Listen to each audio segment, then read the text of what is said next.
Hello and welcome to another of our Dental Business Transaction podcasts. And today I'm talking to the founder and CEO of Mind Ninja, Dr. Mahrukh Khwaha.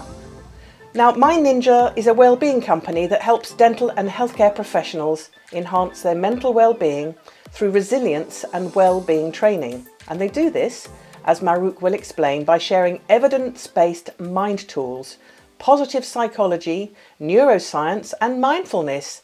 Mahrukh, welcome. Thank you so much for inviting me on to this wonderful podcast.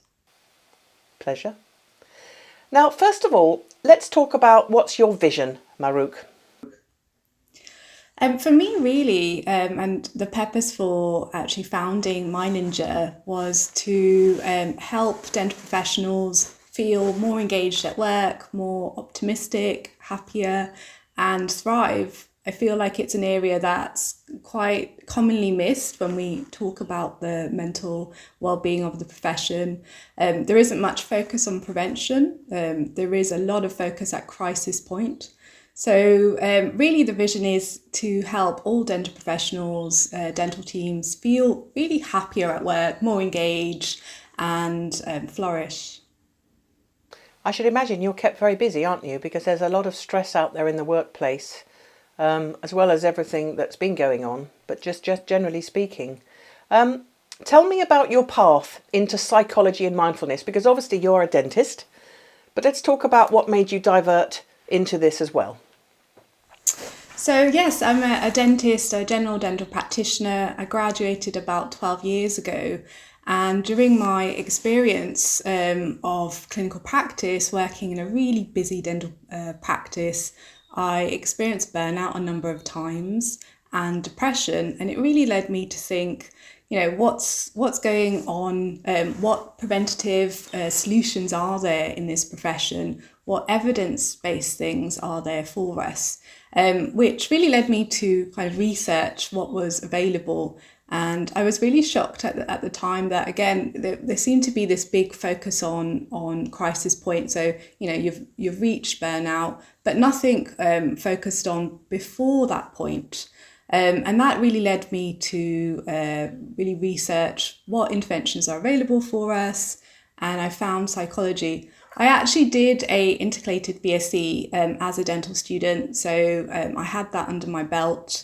But the more research I did around this area, and I found in dentistry actually there is still a focus on raising awareness of the mental health crisis. So when we look at the research, there's lots of stats to say that dental practitioners are very stressed, they're experiencing burnout, compassion fatigue, and also have high rates of suicidal thoughts. So, for example, 2019, there was a great study by Toon, and they highlighted 10% of UK dentists have these thoughts. So we're still at that phase where a lot of the research is focused on what's the problem here.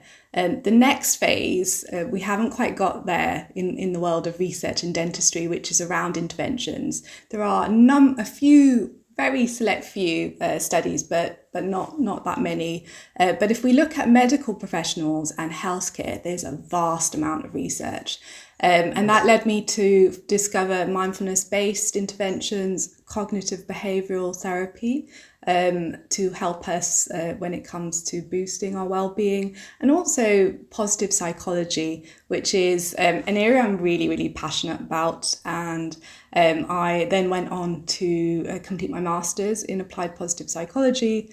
And this area really focuses on why organisations and why people thrive.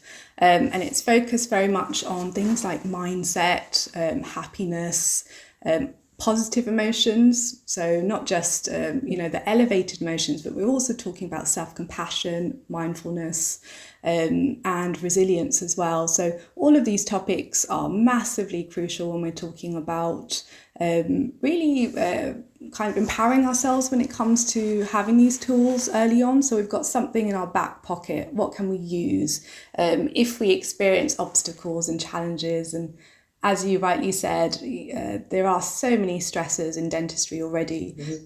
before the pandemic. And you're right, even more so now. So what can we do, not just to get to baseline where we're, not stressed, but how do we go beyond that? How do we live like optimally and feel more kind of connected and optimistic and have better relationships as well, and live a life of meaning and values. So that kind of led me to learning more about positive psychology and then really focus on that branch of psychology.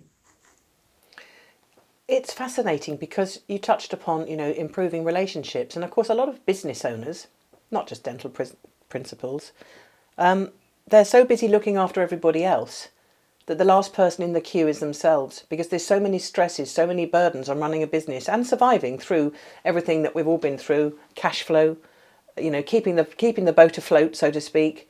And of course, the impact is huge, isn't it? And that by default knocks onto relationships at home. So obviously what you do is very valuable to people. How do you practice this? Do you go out and do workshops, road shows? How does it work?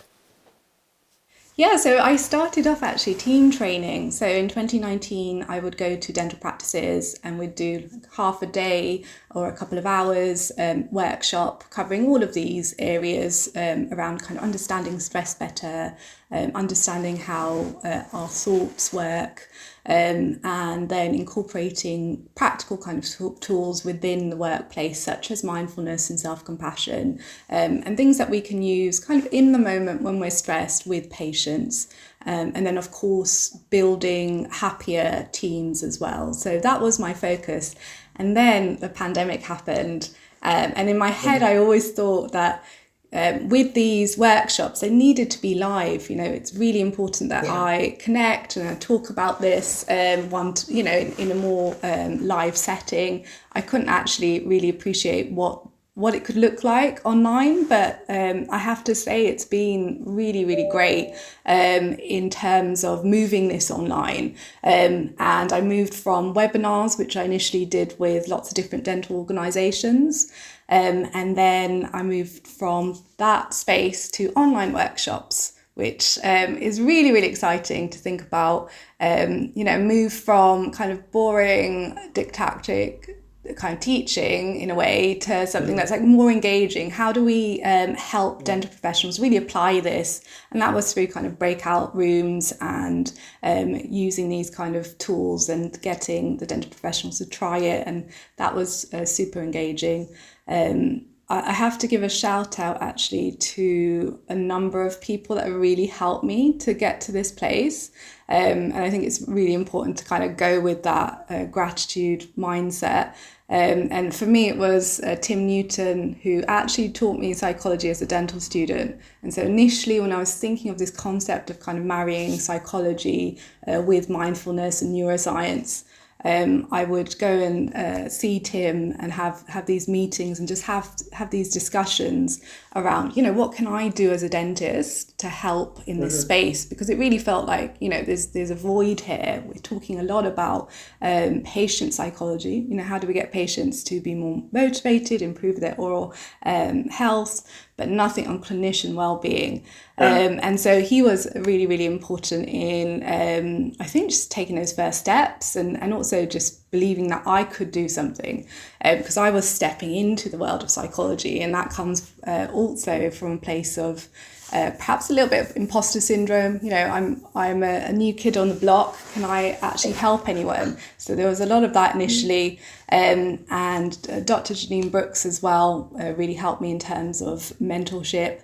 And then Stancy Coulon from Action. So that was the first dental organisation, I believe, that really saw the importance of this, and then really helped me in terms of, getting it out there. So my first kind of webinar was with Action. And then since then we did lots of workshops. Last year we had our first 4-week workshop, or workshops, should I say. So it was a program, positive psychology program, covering all of this in so much depth, but doing it in this group setting where you've got a buddy, you team up with a dental professional, really to help make a habit that sticks, because I think that's really important. That's part of this conversation as well.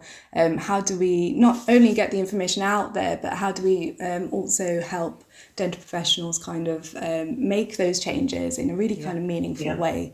That's a kind of little summary. Well, it's fascinating, and you say it's about when you're adopting new habits. As you say, sometimes it can be a bit of a flash in the pan and then people forget it. But if they make it a way of life, then generally speaking, they will see a great improvement. And I know the answer to this, but give me some examples of some really good, where you've been so heartened to see such a great response and also results from people who you've really truly helped. I'm sure you have some case studies there to share. Yeah, so what I didn't mention was I launched a toolkit last year. So taking all of this information but packaging it in a way that's beautiful and engaging. And also I have a book that's due out with Wiley Blackwell, all about this topic on resilience and well-being. And I've been coaching dental professionals as well. So I've had so much amazing kind of feedback when it comes to those products. On a coaching side of things, actually going through that journey with a dentist, going from a place where they feel really kind of disheartened and feel as though things can't improve, in a real kind of negative state. They've tried different things, other therapies, other talking therapies, but not found it as engaging as they'd like, to having coaching with me and noticing that transformation in terms of just feeling kind of happier and more nourished, and actually doing well-being activities in an intentional way.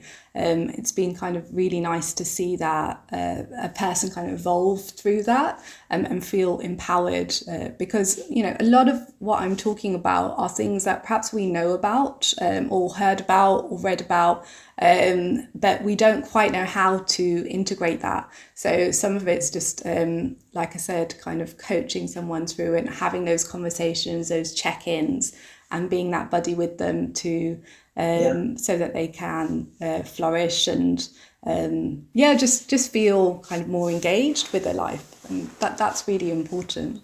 And you can't underestimate the value of feeling that they've got support. They're talking to someone, they're not on their own, and that is absolutely massive, because a lot of dental clinicians, as we know, they work, it's a very private, secular business for many of them, and if nobody to offload any fears and worries. So this is a great support tool. Now let's talk about your toolkit, you call it, yeah?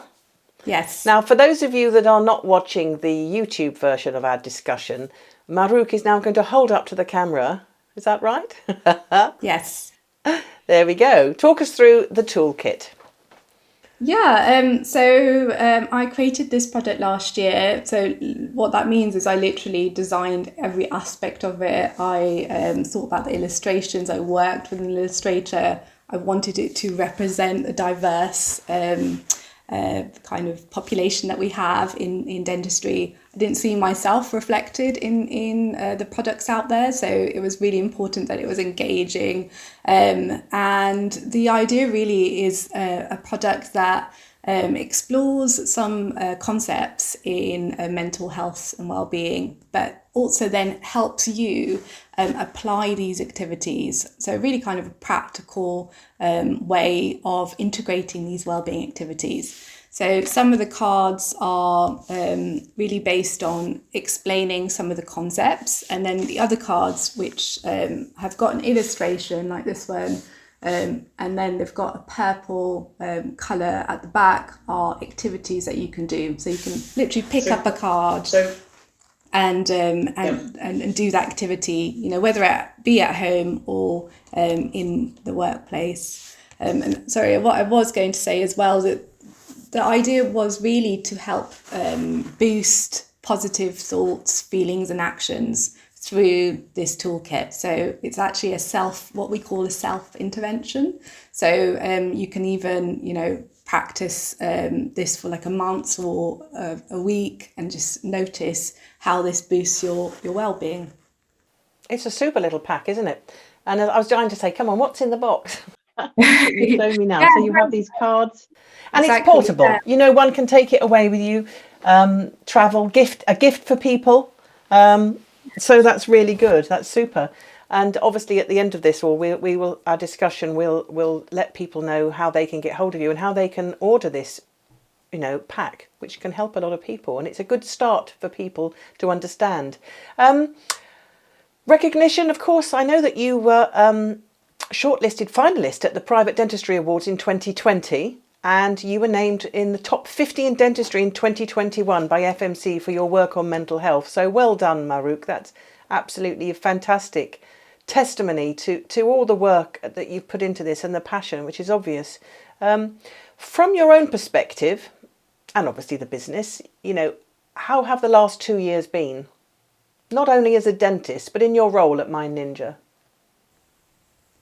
So, I mean, in terms of My Ninja, it's been absolutely amazing. I couldn't have imagined the personal journey I've gone as an entrepreneur. I've not got any business knowledge.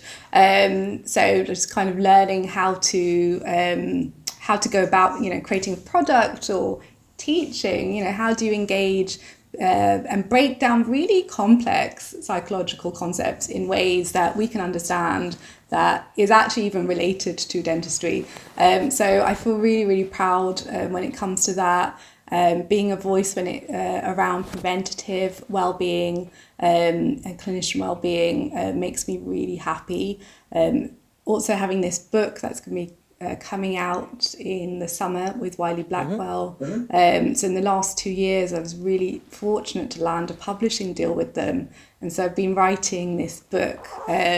So that's been a great labour of love, but I really enjoyed it. And so grateful for that kind of opportunity to really delve into all these concepts in so much more depth, but also thinking of that practical aspect. How can we help dental professionals really apply this? So I think when it comes to the business, absolutely amazing. I'd love to obviously keep going. I'd love to have a team, and that's kind of my vision for the future. Have more people to help and really help to engage dental professionals and organisations in kind of making this more of a priority, not just a webinar that often they might host or a conversation, but actually having programs that are embedded in part of a curriculum, whether it be undergraduate or postgraduate. That'd be fantastic. And then in terms of my dentistry over the last few years, I actually had a divorce about 4 or 5 years ago, and that was when I experienced the depression, and actually from that's where I discovered mindfulness, and it was a great kind of growth point for me. I learned a lot about myself, but also then obviously launched mind flossing as well. And at that point I started kind of upskilling more in terms of my dentistry, so doing private courses, and I realised that actually a lot of the reasons why I hadn't upskilled so much over the course of my years, because by then I was 6-7 years into practicing clinical dentistry, was because partly around kind of imposter syndrome, negative thoughts, and a fixed mindset. So belief that I couldn't really progress, or that if I did something too challenging, I was constantly thinking of potentially going to the GDC, not really knowing how to manage those thoughts. So I did discover that actually lots of positive things came out of that event. And so that's what I've been doing, just continuing with upskilling and helping patients the best way I can. I think it is a real privilege that we get this opportunity to see patients, and not kind of once every so often, but regularly. We get to really kind of learn about them in a kind of holistic way, and be with them through their challenges. I have patients that are going through a divorce, that have broken their arm, and it's impacted their sense of self-worth and self-esteem, and all of those kind of life changes. And that interests me the most, which is unsurprising, seeing as I love psychology. But yeah, I think it has been, it's been really positive in terms of having those experiences. Well, a lot of people found at that time, throughout all the COVID, the lockdowns, and some people sunk, some people swam. You've obviously been very busy, and you're constantly your quest for growth and bringing this further forward sounds fantastic. Because I was going to ask you what plans you have for 2022. You've mentioned the book. The book is called. It's called Resilience and Wellbeing for Dental Professionals. I did really want a fun title, but Wiley were like, no, it's not going to be searchable if you call it like something too crazy. Let's just make it really simple. If someone's looking for it, they can find it. So we've gone with that title. But it's going to be great. I'm really looking forward to having it out there. It covers things like work-life balance and the psychology of time, again, which is probably an area that isn't really focused on that much, and goes into neuroscience and different elements like this. And there's lots of worksheets as well. So again, it's not just theory. The concept is how do you start applying this? And so I'm excited to see that come into the fold. Well, me too, and I will hear about it anyway. But when it's ready, do let me know, because it sounds a brilliant read, and I know a lot of people would love to see that, and I certainly will be getting a copy for sure. Any other plans for 2022? Yeah, so I'm quite busy in terms of my personal life as well. I had my Islamic marriage last year, and I've got my registration and like party in the summer. So wedding planning currently. I'm also freezing my eggs. So I'm in the process of that currently. I've got my operation end of March. So that's been quite a journey as well, but also, grateful that I'm able to do that. And hopefully go on some great holidays, because I've not been, obviously a lot of us have not been able to do that. So it would be great to travel more. I know, it's great that, well, apart from the usual travel restrictions and issues, but the world is opening up, and certainly I think a lot of people need a jolly good holiday. Yes. So how do people get hold of you, Mahrukh? Yeah, so you can get hold of me via Instagram. So I'm on mindninja.wellbeing. You can also find me on my website, which is mindninja.co.uk. And you can email me as well, Mahrukh at mindninja.co.uk. Fabulous. Thank you so much for your time today. I'm really delighted to hear that you really are doing so well, and well deserved as well. And I look forward to the book coming out. And I may bump into you in the future, with all the dental shows now starting again. So we look forward to meeting up in person. Thanks again for your time. Thanks so much. It's been such a pleasure talking to you.